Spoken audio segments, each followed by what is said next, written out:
மூத்த பத்திரிகையாளர் மனா அவர்கள் எழுதி இயக்கிய உயிருக்கு நேர் என்ற இந்தி எதிர்ப்பு போராட்டம் பற்றிய புதிய ஆவணப்படம் நேற்றைய தினம் சென்னை கோடம்பாக்கத்தில் உள்ள படைப்பு அரங்கில் திரையிடப்பட்டது.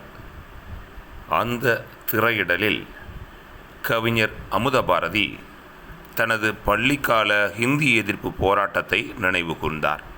அவர் அப்போது 8ஆம் வகுப்பு படித்து கொண்டிருந்த காலம். பள்ளிக்கூடத்தில் படிக்கிற மாணவர்களை பார்த்து, நீங்கள் இந்தி படிக்கிறீர்களா அல்லது கைத்தொழிலை கற்றுக்கொள்கிறீர்களா என்ற ஒரு கேள்வியை எங்கள் தலைமை ஆசிரியர் வைத்தார். முதல் ஆளாக நான் கைத்தொழிலை கற்றுக்கொள்கிறேன் என்று சொன்னேன். அந்த பழைய நினைவை என்னை மீண்டும் நினைக்க வைத்து இந்த படம் என்னை உருக்கிவிட்டது. இவர் விளம்பரத்துக்காகவா இந்த படத்தை எடுத்திருக்கிறார்? இல்லை. அந்த உணர்ச்சி ஒவ்வொரு அணுவிலும் அவரோடு ஊடுருவி இந்த படத்தை எடுக்க வைத்திருக்கிறது.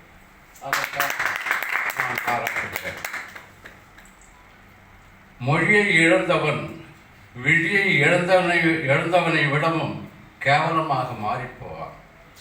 ஆக மொழிக்காக நாம் எல்லோரும் கூடி இன்றைக்கு எடுத்திருக்கிற இந்த மீண்டுமான இந்த உணர்ச்சியை தமிழகம் முழுவதும் மொழியாளர்கள் அனைவரிடத்திலும் கொண்டு சேர்க்க வேண்டியது நமது கடமை என கூறி நான் எனது சிற்றுரையை முடித்துக் கொள்கிறேன்.